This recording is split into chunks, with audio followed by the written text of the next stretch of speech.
যদি আপনাকে একটা বাংলা বই দেওয়া হয়, সেই বইয়ের যদি বলা হয় যে আপনি এক পৃষ্ঠা আজ রাতে মুখস্থ করে এই পৃষ্ঠাটা হুবহু আমাকে শোনাবেন, এটা সম্ভব নয়। একটা ছাত্র, হেফখানার ছাত্র যত সহজে একটা পৃষ্ঠা মুখস্থ করে শিক্ষককে যখন নির্ভুলভাবে এবং বিনা আটকাটকিতে শোনায়, একটা বাংলা পড়া সে তার স্বাভাবিক পড়ায় যখন পড়ে সেটা শোনানো তার পক্ষে সম্ভব হয় না। তো এজন্য যে আমরা রাত্রিবেলা যখন আমরা ঘুমাবো খুব তাড়াতাড়ি, এবং আমরা ফজরের আগে উঠে আমরা 2 রাকাত তাহাজ্জুদের নামাজ, এই তাহাজ্জুদের নামাজ আসলে কত রাকাত হবে এটা নিয়েও বিভিন্ন হাদিসে বিভিন্নভাবে মতামত এসেছে। তবে তাহাজ্জুদের নামাজ আপনি পড়বেন এভাবে যে আপনি 2 রাকাত করে তাহাজ্জুদের নামাজ পড়বেন। আপনাকে বলা হবে না যে আপনি 10 রাকাত তাহাজ্জুদের নামাজ পড়ুন, অথবা আপনাকে বলা হবে না যে আপনি 8 রাকাত তাহাজ্জুদের নামাজ পড়ুন, অথবা আপনাকে বলা হবে না যে আপনি 12 রাকাত তাহাজ্জুদের নামাজ পড়ুন। হযরত আয়েশা সিদ্দিকা রাদিয়াল্লাহু তাআলা আনহা থেকে বর্ণিত যে কানা নবী সাল্লাল্লাহু আলাইহি ওয়াসাল্লাম ইউসাল্লি ফিল লাইলি 13 রাকাতান মিনহাল উতরু ওয়া রাকাতাল ফজরি, যে হযরত আয়েশা সিদ্দিকা রাদিয়াল্লাহু তাআলা আনহা কে যখন আল্লাহ রাসূল সাল্লাল্লাহু আলাইহি ওয়াসাল্লামের রাতের নামাজ নিয়ে বলা হয়েছিল, তখন হযরত আয়েশা সিদ্দিকা রাদিয়াল্লাহু তাআলা আনহা বলতেছেন যে আল্লাহ রাসূল সাল্লাল্লাহু আলাইহি ওয়াসাল্লাম রাত্রিবেলা 13 রাকাত নামাজ আদায় করতেন। এই 13 রাকাত নামাজের মধ্যে আল্লাহ রাসূল সাল্লাল্লাহু আলাইহি ওয়াসাল্লামের বিতরের নামাজ অন্তর্ভুক্ত ছিল, এবং এই নামাজের সঙ্গে আল্লাহ রাসূল সাল্লাল্লাহু আলাইহি ওয়াসাল্লামের ফজরের 2 রাকাত নামাজও অন্তর্ভুক্ত ছিল। তো যদি আল্লাহ রাসূল সাল্লাল্লাহু আলাইহি বিশ্বনবী হযরত মুহাম্মদ সাল্লাল্লাহু আলাইহি ওয়াসাল্লামের উম্মত হওয়ার তৌফিক দান করেছে, এজন্য আমরা সকলেই রাসূলের শানে আরেকবার দরুদ পড়ি, সকলেই বলি সাল্লাল্লাহু আলাইহি ওয়াসাল্লাম। মহান আল্লাহ রব্বুল আলামিন আমাদেরকে সৃষ্টি করেছেন শুধুমাত্র তারই ইবাদত করার জন্য, অর্থাৎ তার হুকুম, আহকাম, তার আদেশ এবং নিষেধগুলো মান্য করার জন্যই আল্লাহ তাআলা আমাদেরকে সৃষ্টি করেছেন। এই হুকুম, আহকাম আমরা যে মান্য করি তার মধ্যে আল্লাহ তাআলার ইবাদত যে শামিল রয়েছে। এই ইবাদতের মধ্যে সর্বোত্তম ইবাদত হচ্ছে নামাজ। এই নামাজটা আল্লাহ তাআলা একজন বান্দা ঈমান নিয়ে আসার পরে আল্লাহ তাআলা তার বান্দার জন্য নামাজকে ফরজ করে দিয়েছেন। এই নামাজটা আবার আল্লাহ তাআলা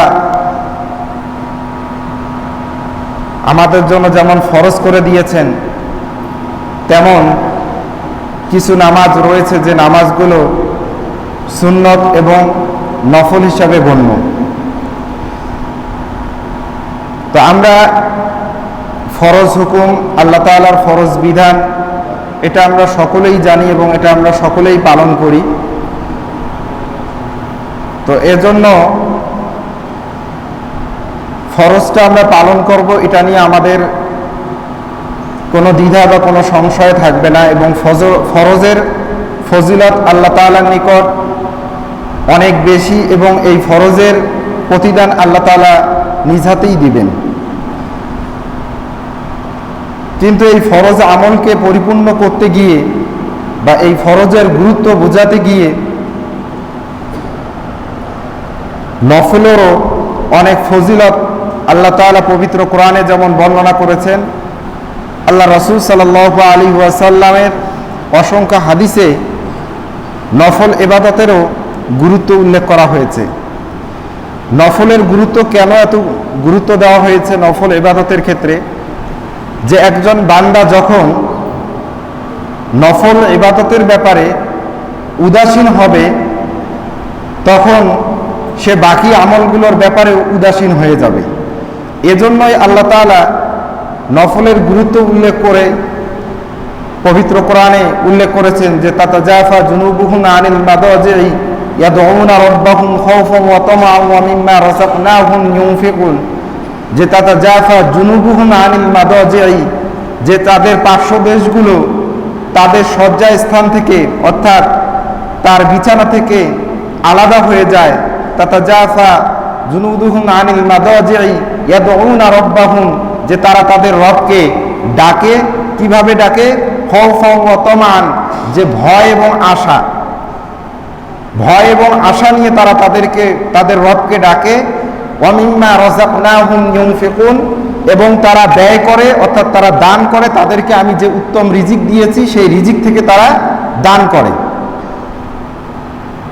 রাতের নামাজ, এখানে এই আয়াতে যে তারা ঘুম থেকে জাগ্রত হয়ে নামাজ আদায় করার কথা বলা হয়েছে।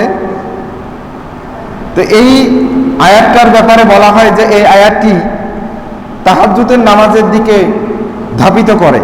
আর এই তাহাজ্জুদের নামাজটা আমি আপনার কারোর জন্যই ফরজ নয়। যদিও একজন বিশিষ্ট তাবী সাদ ইবনে হাশিম তিনি হযরত আয়েশা সিদ্দিকা রাদিয়াল্লাহু তাআলা আনহাকে প্রশ্ন করেছিলেন যে উম্মুল মুমিনিন, আপনি জানিয়ে দিন যে আল্লাহ রাসূল সাল্লাল্লাহু আলাইহি ওয়াসাল্লামের রাতের ইবাদত কি ছিল, অর্থাৎ আল্লাহ রাসূল সাল্লাল্লাহু আলাইহি ওয়াসাল্লামের রাতের ইবাদত কেমন ছিল।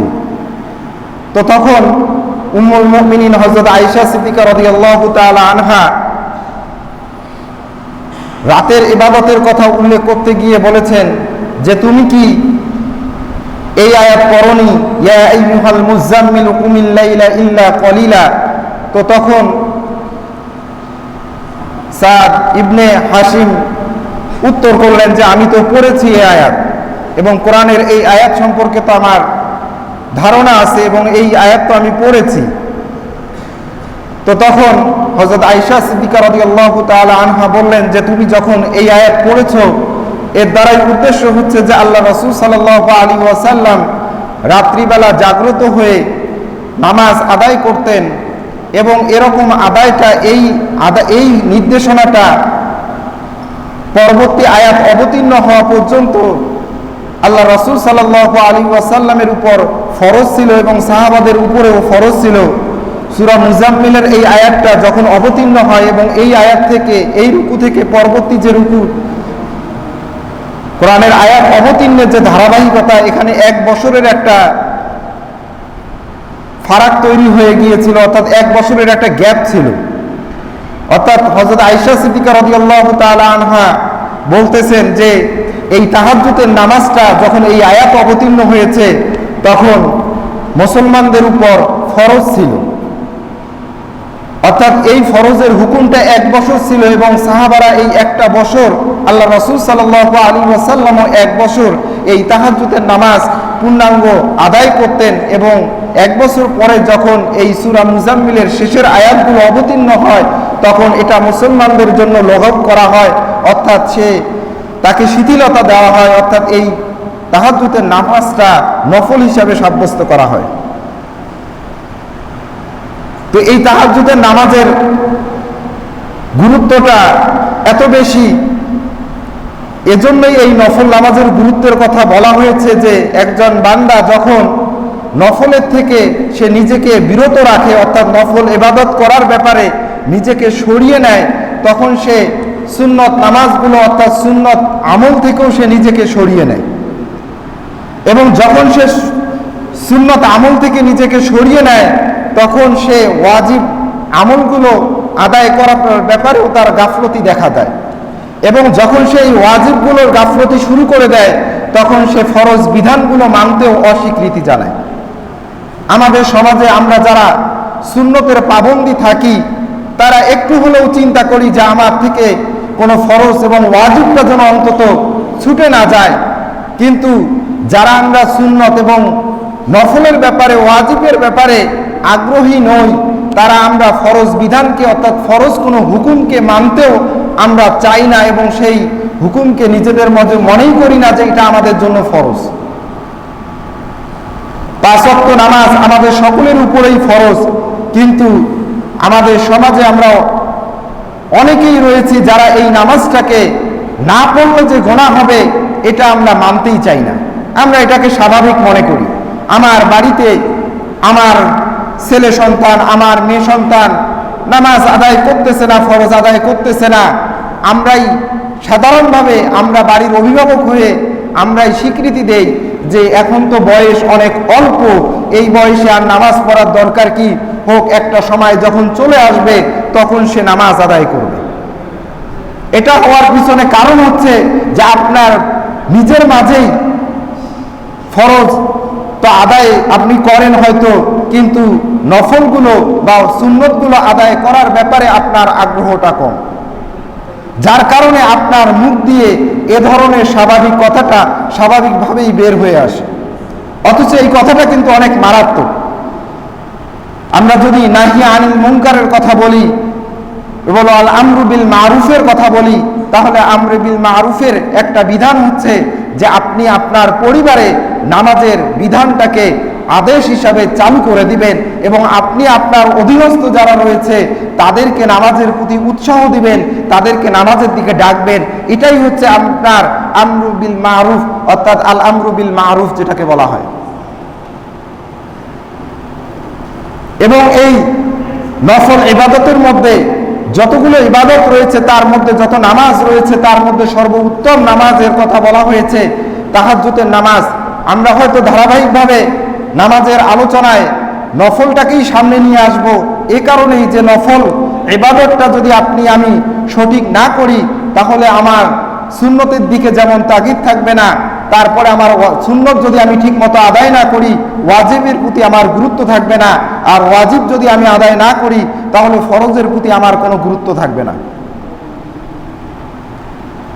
এবং আল্লাহ রাসূল সাল্লাল্লাহু আলাইহি ওয়াসাল্লামের হাদিস যে আফদালুস সালাতি বাদাল মাফরুদাতি সালাতুন ফি জাওফিল লাইল, যে আল্লাহ রাসূল সাল্লাল্লাহু আলাইহি ওয়াসাল্লামের হাদিস যে ফরজ নামাজের পরে সর্বোত্তম নামাজ হচ্ছে যে রাতের গভীরে আদায় করা হয়, অর্থাৎ রাতের গভীরের নামাজ বলতে এখানে তাহাজ্জুদের নামাজের কথা বলা হয়েছে। তাহাজ্জুদের নামাজ আমরা যারা নামাজ আদায় করি আমাদের জীবনের অনেক সমস্যা থাকে, শুধু যারা নামাজ আদায় করি তাদের জন্যই যে জীবনের সমস্যা এমন নয়, জীবনে চলার পথে আমাদের অনেক সমস্যার সম্মুখীন হতে হয় এবং এই সমস্যা থেকে আপনাকে উদ্ধার করতে পারবে এই তাহাজ্জুদের নামাজ। কেন? আল্লাহ রাসূল সাল্লাল্লাহু আলাইহি ওয়াসাল্লামের একটি হাদিস তিরমিজি শরীফে এসেছে যে কোনো বান্দা যখন তাহাজ্জুদের নামাজ আদায় করে এবং রাত্রিবেলা যখন জাগ্রত হয়ে সে নামাজ আদায় করে, সেই নামাজ আদায় করার পরে যখন আল্লাহ তাআলার নিকট দোয়া করে আল্লাহ তাআলা ওই বান্দার দোয়া ফিরিয়ে দিতে লজ্জাবোধ করেন। আপনি আপনার যে কোনো সমস্যায় আপনি রাত্রিবেলা জাগ্রত হয়ে নির্জুম রজনীতে যখন আপনি তাহাজ্জুদের নামাজ পড়ে দু ফোঁটা চোখের পানি ছেড়ে দিয়ে আল্লাহ তাআলার নিকট কোনো কিছু চাইবেন, তখন আল্লাহ তাআলা আপনার এই চাওয়াকে অবশ্যই কবুল করে নেবেন। কেন করে কবুল করবেন?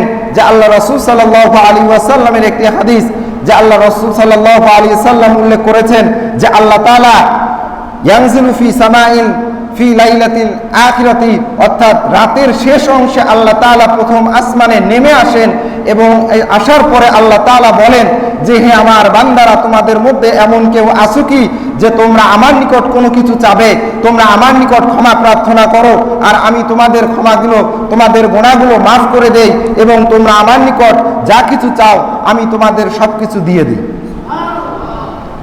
কিন্তু আমরা হতভাগা, আমরা রাতের বেলা ঘুমাতে করি দেরি আর শেষ রাত্রিতে উঠে নামাজ আদায় করা এবং আমার সমস্যাগুলো আল্লাহ তাআলার নিকট সুবদ্ধ করার ব্যাপারে থাকি উদাসীন। আমরা আল্লাহ রাসূল সাল্লাল্লাহু আলাইহি সাল্লামের হাদিস যে রাত্রিবেলা তুমি যখন ঘুমাবে তুমি তাড়াতাড়ি ঘুমিয়ে যাও এবং যখন তুমি উঠবে এবং তুমি সেটা ভোরের দিকে উঠে যাও। এবং মেডিকেল সায়েন্স এবং ডাক্তার যেটা বলে যে আপনি রাত্রিবেলা যখন ঘুমাবেন আপনি তাড়াতাড়ি ঘুমিয়ে যান এবং সকালবেলা আপনি খুব তাড়াতাড়ি ঘুম থেকে ওঠেন, কিন্তু আমরা ইসলামের এই বিধানের ভিন্নটা করে থাকি। আমরা রাত্রিবেলা রাত জেগে জেগে আমরা আমাদের সময়কে অতিবাহিত করি। বিশেষ করে যারা যুবক ভাইয়েরা আছি বা আমরা ছাত্র ভাইয়েরা যারা আছি তারা হয়তো এই জিনিসটা ভালো করে বুঝতে পারবেন যে আমরা মনে করি যে রাত্রি জেগে পড়াশোনা করলে হয়তোবা আমার পড়াটা অনেক ভালো হয়ে যায়, কিন্তু এটা চিন্তা করি না যে ভোরবেলার পড়াশোনাটা আমাদের জন্য সবচেয়ে ভালো। বিশেষ করে যারা হেফজ মাদ্রাসায় পড়ে তাদের দিকে লক্ষ্য করবেন, তাদেরকে রাত্র জেগে পড়াশোনার ব্যাপারে উৎসাহ দেওয়া হয় না। কিছুদিন আগে মেডিকেল সায়েন্স থেকে একটা কথা বলা হয়েছে যে সারা বিশ্বে যে ধরনের কারিকুলামে ছাত্রদেরকে পড়াশোনা করানো হয় বা তারা যে ধরনের পড়াশোনা করে, সেই পড়াশোনার মধ্যে সর্বোত্তম পদ্ধতি হচ্ছে হেফজ মাদ্রাসায় যারা পড়াশোনা করে তাদের পড়াশোনার পদ্ধতিটা। দেখেন, এটা এত সহজ নয় যে ইন্না নাহনু নাযালনা যিকরা ওয়া ইন্না লাহু লাহাফিজুন। আল্লাহ তাআলা বলেছেন যে আমি কোরআন অবতীর্ণ করেছি, এই কোরআনকে আমি সংরক্ষণ করব, কিন্তু এই কোরআনকে মুখস্থ রাখা এটা এত সহজ বিষয় নয়, এবং মুখস্থ করাটা এত সহজ বিষয় নয়। তো এই মুখস্থটা যারা হেফজ মাদ্রাসায় পড়ে তারা খুব ভালো বলতে পারবে যে ফজরের কত আগে তারা ঘুম থেকে ওঠে, এবং উঠে তারা পড়াশোনা করার কারণে তাদের কোরআনের মতো অন্য কোনো কিছু আর মুখস্থ করে ধরে রাখা সম্ভব নয়। যদি আপনাকে একটা বাংলা বই দেওয়া হয়, সেই বইয়ের যদি বলা হয় যে আপনি এক পৃষ্ঠা আজ রাতে মুখস্থ করে এই পৃষ্ঠাটা হুবহু আমাকে শোনাবেন, এটা সম্ভব নয়। একটা ছাত্র, হেফখানার ছাত্র যত সহজে একটা পৃষ্ঠা মুখস্থ করে শিক্ষককে যখন নির্ভুলভাবে এবং বিনা আটকাটকিতে শোনায়, একটা বাংলা পড়া সে তার স্বাভাবিক পড়ায় যখন পড়ে সেটা শোনানো তার পক্ষে সম্ভব হয় না। তো এজন্য যে আমরা রাত্রিবেলা যখন আমরা ঘুমাবো খুব তাড়াতাড়ি, এবং আমরা ফজরের আগে উঠে আমরা 2 রাকাত তাহাজ্জুদের নামাজ, এই তাহাজ্জুদের নামাজ আসলে কত রাকাত হবে এটা নিয়েও বিভিন্ন হাদিসে বিভিন্নভাবে মতামত এসেছে। তবে তাহাজ্জুদের নামাজ আপনি পড়বেন এভাবে যে আপনি 2 রাকাত করে তাহাজ্জুদের নামাজ পড়বেন। আপনাকে বলা হবে না যে আপনি 10 রাকাত তাহাজ্জুদের নামাজ পড়ুন, অথবা আপনাকে বলা হবে না যে আপনি 8 রাকাত তাহাজ্জুদের নামাজ পড়ুন, অথবা আপনাকে বলা হবে না যে আপনি 12 রাকাত তাহাজ্জুদের নামাজ পড়ুন। হযরত আয়েশা সিদ্দিকা রাদিয়াল্লাহু তাআলা আনহা থেকে বর্ণিত যে কানা নবী সাল্লাল্লাহু আলাইহি ওয়াসাল্লাম ইউসাল্লি ফিল লাইলি 13 রাকাতান মিনহাল উতরু ওয়া রাকাতাল ফজরি। যে হযরত আয়েশা সিদ্দিকা রাদিয়াল্লাহু তাআলা আনহা কে যখন আল্লাহ রাসূল সাল্লাল্লাহু আলাইহি ওয়াসাল্লামের রাতের নামাজ নিয়ে বলা হয়েছিল, তখন হযরত আয়েশা সিদ্দিকা রাদিয়াল্লাহু তাআলা আনহা বলতেছেন যে আল্লাহ রাসূল সাল্লাল্লাহু আলাইহি ওয়াসাল্লাম রাত্রিবেলা 13 রাকাত নামাজ আদায় করতেন। এই 13 রাকাত নামাজের মধ্যে আল্লাহ রাসূল সাল্লাল্লাহু আলাইহি ওয়াসাল্লামের বিতরের নামাজ অন্তর্ভুক্ত ছিল, এবং এই নামাজের সঙ্গে আল্লাহ রাসূল সাল্লাল্লাহু আলাইহি ওয়াসাল্লামের ফজরের 2 রাকাত নামাজও অন্তর্ভুক্ত ছিল। তো যদি আল্লাহ রাসূল সাল্লাল্লাহু আলাইহি ওয়াসাল্লামের যে হাদিসগুলো এসেছে যে আল্লাহ রাসূল সাল্লাল্লাহু আলাইহি ওয়াসাল্লাম রাত্রিবেলা 10 ওয়াক্ত নামাজ 10 রাকাত নামাজ পড়েছেন, অথবা যদি আসে যে আল্লাহ রাসূল সাল্লাল্লাহু আলাইহি ওয়াসাল্লাম 8 রাকাত নামাজ আদায় করেছে, বিশেষ করে রমজান মাস আসলে তারাবি নামাজ নিয়ে যখন কথা হয় তখন এই হাদিসগুলো আমাদের সামনে চলে আসে। তো এই হাদিসগুলোর ব্যাখ্যা হচ্ছে যে যদি বলা হয় যে আল্লাহ রাসূল সাল্লাল্লাহু আলাইহি ওয়াসাল্লাম 13 রাকাত নামাজ পড়েছেন, তাহলে এখানে এই হাদিস দ্বারাই প্রমাণিত হচ্ছে যে এই 13 রাকাত নামাজ দ্বারা আল্লাহ রাসূল সাল্লাল্লাহু আলাইহি ওয়াসাল্লাম বিতরের নামাজ 3 রাকাত রেখেছেন এবং 2 রাকাত ফজরের নামাজ রেখেছেন। তার মানে 13 থেকে যদি 5 চলে যায় তাহলে আল্লাহ রাসূল সাল্লাল্লাহু আলাইহি ওয়াসাল্লাম তাহাজ্জুদের নামাজ 8 রাকাত আদায় করেছেন। আর যদি বলা হয় 10 রাকাত আদায় করেছেন, তাহলে এখানে আল্লাহ রাসূল সাল্লাল্লাহু আলাইহি ওয়াসাল্লাম বিতরের নামাজ আগেই আদায় করে নিয়েছেন, ফজরের 2 রাকাত সুন্নত এখানে অন্তর্ভুক্ত হয়ে যায়। আর যদি বলা হয় যে আল্লাহ রাসূল সাল্লাল্লাহু আলাইহি ওয়াসাল্লাম 8 রাকাত নামাজ পড়েছেন, তাহলে এখানে আল্লাহ রাসূল সাল্লাল্লাহু আলাইহি ওয়াসাল্লাম শুধুমাত্র তাহাজ্জুদের নামাজটাই পড়েছেন। তো এজন্য এই হাদিসগুলো যদি রাকাত সংখ্যা বিভিন্নভাবে এসে থাকে, তারপরও এই হাদিসগুলো নিয়ে আমাদের মাঝে কোনো দ্বিধাদ্বন্দ্ব নেই। এবং বলা হয়েছে যে কোনো ব্যক্তি সে চাইলে 2 রাকাত নামাজ তাহাজ্জুদের জন্য আদায় করতে পারে, এবং সে চাইলে 8 রাকাতও আদায় করতে পারে, যেহেতু এটা নফল নামাজের কথা বলা হয়েছে। এবং বিশেষ করে এই তাহাজ্জুদের নামাজের ফজিলত বর্ণনা করতে গিয়ে যে হাদিসটি আল্লাহ রাসূল সাল্লাল্লাহু আলাইহি ওয়াসাল্লাম নিয়ে এসেছেন, সেই হাদিসে বলা হয়েছে যে যখন কোনো ব্যক্তি তাহাজ্জুদের নামাজ আদায় করে ফাইন্নাহু দাবুন সলিহুন ক্বাবলাকুম, যে তার এই তাহাজ্জুদের নামাজ আদায় করাটা হচ্ছে তার পূর্ববর্তী সলিহিন ব্যক্তিদের অন্তর্ভুক্ত হওয়া একটি কাজ। অর্থাৎ কোনো ব্যক্তি যখন নিয়মিত তাহাজ্জুদের নামাজ আদায় করে তখন সে তার পূর্ববর্তী যারা সৎ ছিলেন অর্থাৎ যারা সালেহ ছিলেন অর্থাৎ নবী রাসূলগণ ছিলেন তাদের অন্তর্ভুক্ত সে হয়ে যায়। ওয়া মাগফিরাতুন লিসাইয়্যাতি ওয়া মানহাতুন আনিল ইসমি, যে এই তাহাজ্জুদের নামাজের আরেকটি গুণ হচ্ছে যে এই তাহাজ্জুদের নামাজ একজন ব্যক্তির সকল ধরনের গুনাহ থেকে তাকে তার যত জীবনের গুনাহ রয়েছে সেই গুনাহগুলোর কাফফারা হয়ে যায়। এবং এই হাদিসের আরেকটা অংশে বলা হয়েছে যে ওয়া মানহাতুন আনিল ইসমি, যে এই তাহাজ্জুদের নামাজ একজন ব্যক্তিকে যাবতীয় গুনাহ থেকে বিরত রাখে। এবং আরেকটি হাদিসে এই হাদিসেরই সঙ্গে মিল রেখে বলা হয়েছে যে মাতরাদাতুন লিদ্দাই আনিল জাসাদি, অর্থাৎ কোনো ব্যক্তি যদি নিয়মিত তাহাজ্জুদের নামাজ আদায় করে তাহলে আল্লাহ তাআলা ওই ব্যক্তিকে যাবতীয় রোগ বালাই থেকে মুক্ত রাখবেন। তো এই তাহাজ্জুদের নামাজের এত ফজিলত আল্লাহ তাআলা বর্ণনা করেছেন, অথচ এই তাহাজ্জুদের নামাজের ব্যাপারে আমরা উদাসীন থাকি। আমরা রাত্রিবেলা তাড়াতাড়ি না ঘুমিয়ে আমরা যখন তাহাজ্জুদের সময় এসে যায় তখন আমরা নিজেকে ছেড়ে দিয়ে আরামের ঘুম ঘুমিয়ে নিই। দেখেন ইসলাম কতটা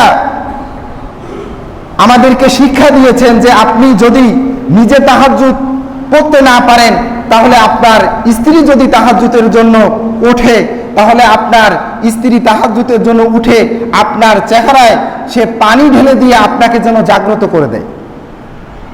তাহাজ্জুদের গুরুত্ব বর্ণনা করতে গিয়ে বলা হয়েছে যে এটা তো আমাদের সমাজে এখন স্বামী স্ত্রীর মধ্যে সম্পর্ক এমন যে স্বামী যদি ঘুম থেকে উঠে যদি তাহাজ্জুদের নামাজ পড়ে আর স্ত্রী যদি ঘুমিয়ে থাকে আর কোনো স্বামী যদি ভুলক্রমে ওই স্ত্রীর চেহারায় পানি ছিটায় দেয় যে তুমি ওঠো তাহাজ্জুদের নামাজ পড়ো, ভালো হলে তো আলহামদুলিল্লাহ, কিন্তু না হলে ওই সংসারে বিপদ বেঁচে যাবে। অথচ ইসলাম আল্লাহ রাসূল সাল্লাল্লাহু আলাইহি ওয়াসাল্লামের হাদিস আমাদেরকে শিক্ষা দিচ্ছে যে তুমি যখন ঘুম থেকে উঠে যখন তুমি তাহাজ্জুদের নামাজ আদায় করো তখন তুমি তোমার পরিবারকে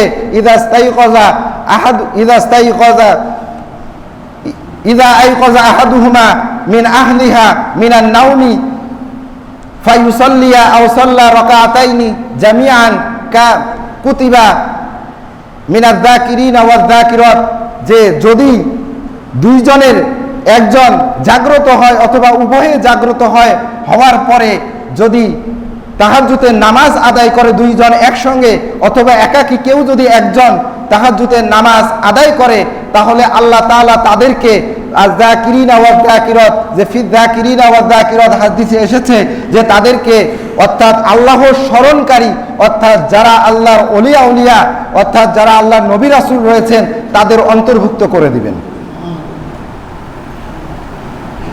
এবং যে তুমি তোমার স্ত্রীকে ঘুম থেকে জাগ্রত করার জন্য তার চেহারায় পানি ছিটিয়ে দাও, অথবা যদি স্ত্রী আগে ঘুম থেকে ওঠে তাহলে সে যেন তার স্বামীর চেহারায় পানি ছিটিয়ে দেয় এবং তাকে ঘুম থেকে তুলে এবং উঠানোর পরে তাকে যেন তাহাজ্জুদের জন্য প্রস্তুত করে নেয় এবং তারা উভয়ে যেন তাহাজ্জুদের নামাজ আদায় করে।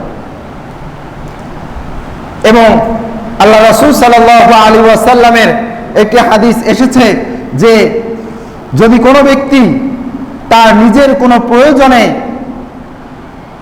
তার অনেক সময় সে ব্যয় করে কিন্তু এই 24 ঘন্টার মধ্যে আল্লাহ তাআলা এমন একটা নির্দিষ্ট সময় নির্ধারণ করে রেখেছে প্রত্যেকটা মানুষের জন্য, সে যদি ওই সময় আল্লাহ তাআলার নিকট কোনো দোয়া করে এবং সেই দোয়াটা আল্লাহ তাআলা কবুল করে নেন। সেই সময়টা কখন বলা হয়েছে যে সেই সময়টা হচ্ছে ফি জাওফিল লাইলিল আখির, অর্থাৎ রাতের শেষ ভাগ, অর্থাৎ গভীর রাতের শেষ অংশ, অর্থাৎ রাতের শেষ ভাগ। এবং এই ব্যক্তিদের জন্য আল্লাহ তাআলা যারা নামাজ আদায় করবে এবং রাত্রি জেগে যারা আল্লাহ তাআলার ইবাদত করবে তাদের জন্য আল্লাহ তাআলা কি লিখেছেন, ফালা তা'লামু ফিহা তাতাজাফা জুনুবুহুম আনিল মাদাজি ইয়াদউনা রাব্বাহুম খাওফান ওয়া তামআন ওয়া মিম্মা রাযাকনাহুম ইউনফিকুন ফালা তা'লামু নাফসুম মা উখফিয়া লাহুম মিন কুররাতি আ'য়ুনিন জাযাআন বিমা কানু ইয়ামালুন ফালা তা'লামু নাফসুম মা উখফিয়া লাহুম, যে আল্লাহ তাআলা তাদের জন্য এমন কিছু গোপন রেখেছেন, এমন কিছু বিষয় আল্লাহ তাআলা তাদের জন্য এমন কিছু নিয়ামত গোপন রেখেছেন যে নিয়ামতগুলো তাদের চক্ষুগুলো কখনো কল্পনা করতে পারে নাই এবং তাদের চক্ষুগুলো কখনো দেখে নাই। সেই জিনিসগুলো আল্লাহ তাআলা তাদের জন্য প্রস্তুত রেখেছেন এবং যেটা আল্লাহ তাআলা তাদের এই আমলের প্রতিদান হিসেবে দিয়ে দিবেন। তাহলে আল্লাহ তাআলা কত নিয়ামত, যে কত ফজিলত আল্লাহ তাআলা এই নফল ইবাদতের মধ্যে রেখে দিয়েছেন। অথচ আমরা কিন্তু চাইলেই রাতের বেলা জাগ্রত হয়ে আমরা 2 রাকাত নামাজ আপনি নিয়ত করে যদি আদায় করে নেন, তাহলে আমরা আল্লাহ তাআলার এই ফজিলত থেকে মাহরুম হব না। এবং এটা আমাদের জন্য পালন করাটা খুব কঠিন নয়। আমরা যদি নিয়ত করি রাত্রিবেলা, আপনি যদি পূর্ণাঙ্গ নিয়ত করেন, এটাও মনে রাখবেন, এটা একটা মাসলা, যে যদি আপনি রাত্রিবেলা যখন ঘুমাতে যাচ্ছেন, বিছানায় যখন ঘুমাতে যাচ্ছেন, তখন আপনি পূর্ণাঙ্গভাবে নিয়ত যদি করেন যে আল্লাহ আমি তো এখন ঘুমায়ে যাচ্ছি, আমার পূর্ণ নিয়ত রয়েছে যে আমি রাত্রিবেলা জাগ্রত হয়ে আমি যেন তাহাজ্জুদের নামাজটা আদায় করতে পারি, হে আল্লাহ তুমি আমাকে এই তৌফিক দান করো, এই নিয়ত করে আপনি যদি ঘুমিয়ে যান, কোনো কারণে যদি আপনি ঘুম থেকে উঠে তাহাজ্জুদের নামাজ পড়তে সময় না পান, আপনি যদি ফজরের নামাজটা জামাতের সহিত আদায় করে নেন, তাহলে আল্লাহ তাআলা আপনার এই তাহাজ্জুদের সওয়াবটা আল্লাহ তাআলা আপনার আমলনামায় দিয়ে দিবেন। এটা সহজ, এটা আমাদের জন্য সহজ। আপনি রাত্রিবেলা যখন ঘুমাচ্ছেন তখন আপনি এটা নিয়ত করবেন যে আল্লাহ আমি তোমার হাওলায় যে আমি নিয়ত করে ঘুমালাম, আমি তাহাজ্জুদের নামাজ আদায় করব, এই নিয়ত করার কারণেই আল্লাহ তাআলা, আপনি নিয়ত করেছেন আপনি আদায় করতে পারেন নাই, না করার কারণেও আল্লাহ তাআলা আপনার আমলনামায় এই সওয়াবটা দিয়ে দিবেন। তো এজন্য আল্লাহ তাআলা আমাদের সকলকে নফল ইবাদতগুলো সঠিকভাবে আদায় করার তৌফিক দান করুক। ওয়া আখিরু দাওয়ানা আনিল হামদুলিল্লাহি রাব্বিল আলামিন। যারা সুন্নত পড়ি নাই তারা সুন্নত পড়ে নেই।